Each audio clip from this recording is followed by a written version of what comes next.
በስራ ማጣት የተጨነቃችሁ እህቶቼ በሙሉ መልካም ስራ አላሁ ስብሓነሁ ወተዓላ ይወፍቃችሁ። እንዲሁም አላሁ ስብሓነሁ ወተዓላ ሰብሩን ይስጣችሁ። ከሰብር በኋላ መልካም ነገር አለና ማለት ነው። ሰላሙላህ አለይኩም ወረህመቱላሂ ወበረካቱ። ሀባይብ ክራም እንዴት ናችሁ? ዛሬ አጠር ያለች መልእክት ማስተላለፍ እፈልጋለሁ። መልእክቴን ሼር አድርጉልኝ። ባረከላሁ ፊኩም። በተለይ በአሁኑ ሰዓት ላይ ስራ አጥተው ቤት ለተቀመጡ እህቶቼ ማለት ነው ይህ መልእክት ለነሱ እንዲደርስልኝ እፈልጋለሁ። እስኪ ስለ ትዕግስት ስለ ሶብር አንዳንድ ነገር ማለት እፈልጋለሁ። ኢንሻአላህ አላሁ ሱብሓነሁ ወተዓላ በያላችሁበት ይጠብቃችሁ፣ ትዕግስቱን ይስጣችሁ፣ እንዲሁም ደግሞ መልካም ስራ ይወፍቃችሁ እያልኩኝ በዚህ ዙሪያ ላይ አንዳንድ ነገር ማለት እፈልጋለሁ። ውዶቼ ዱንያ የፈተና አገር ነች። ወደዚች ዓለም ስንመጣም ልንፈተን ነው። ፈተና ቢበዛብን ደግሞ እንደ ክፋት አንቁጠረው፣ ከታገስ ለመልካም ነውና ማለት ነው። ነቢያችን አሚን አለይሂ ሰላቱ ወሰላም እንዲህ ይላሉ፣ አላህ በባሪያው ላይ መልካምን ነገር ከፈለገለት በዱንያ ቅጣትን ያፈጥንበታል ይላል። በባሪያው ላይ መጥፎን ነገር ከፈለገበት ደግሞ ምንም ሳይቀጣው ከነ ኃጢያቱ የውሙል ቂያማ እስኪገናኘው ይተዋዋል ይላል። ስለዚህ አላህ ሱብሓነሁ ወተዓላ እኛን ይፈትነናል በህመም በስራ ማጣት በቤተሰብ በብዙ ነገር ማለት ነው። በዛ ላይ ደግሞ ትዕግስት ማድረግ አለብን። ምክንያቱም አጅር የሚያድገው ፈተና ባደገ ቁጥር ነው። ፈተና ሲበዛብን ሶብር ካደረግን አጅራችን እያደገ ይመጣልናል ማለት ነው። አላህ ሱብሓነሁ ወተዓላ ህዝቦችን ከወደዳቸው ይፈትናቸዋል፣ በብዙ ነገር ይፈትናቸዋል። አላህ ስለሚወደን ነው። ትዕግስት ካደረግን በዚያ ነገር ላይ አላህ ሱብሓነሁ ወተዓላ ትልቅ አጅር ትልቅ ምንዳን ይሰጠናል ማለት ነው። ታዲያ ፈተናውን ወዶ የተቀበለ ሰው ውዴታ ይኖረዋል፣ የተቆጣም በላዩ ላይ ቁጣ ይኖርበታል ይላል። ስለዚህ በሚመጡብን ፈተናዎች ሁሉ ላይ ትዕግስት ማድረግ አለብን፣ በሶብር ማሳለፍ አለብን።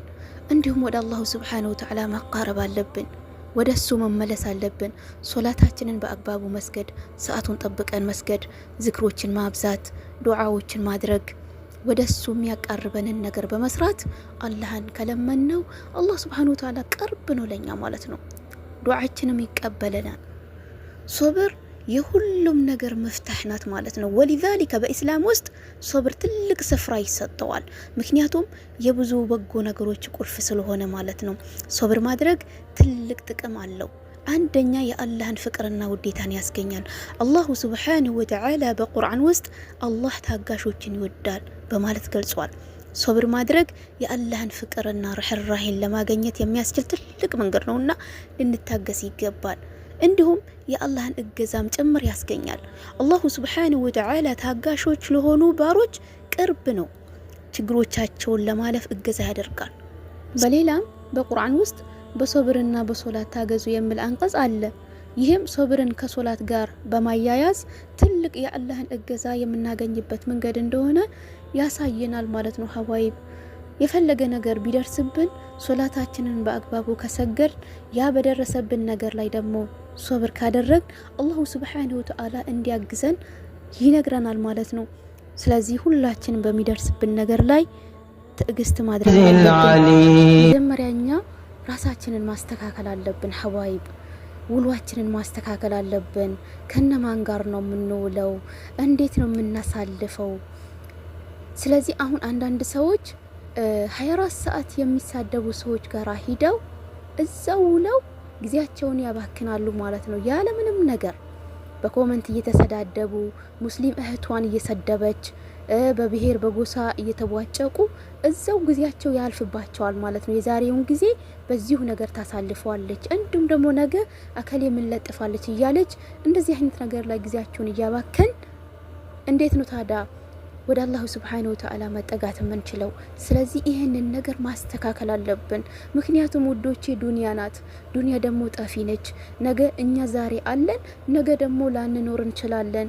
ይዚችን ምድር ለቀናት እንሄዳለን። ነገር ግን ከኛ ጋር የሚሄደው ነገር መልካም ነገርን የሰራነው ነገር ነው። ስለዚህ በመልካም ነገር ላይ ጊዜያችንን ማባከን አለብን። አላሁ ሱብሓነሁ ወተዓላ ነገ እኮ ይጠይቀናል። ባሳለፍናት ነገር ላይ አላህ ይጠይቀናል በጊዜያችን ላይ ማለት ነው። ጊዜያችንን በምንድን ያሳለፍነው? በመልካም ነገር ላይ ነው ወይስ በመጥፎ ነገር ላይ ነው የሚለውን ነገር ራሳችንን መፈተሽ አለብን ማለት ነው። ከዛም የሚመጣብን ነገራቶች ሁሉ ላይ ትዕግስት ይኖረናል። መልካምን ነገር እንድንሰራ ይረዳናል። ወደ አላህ ሱብሓነሁ ወተዓላ ከተመለስን ማለት ነው ፈተናዎችን ልንቋቋም እንችላለን።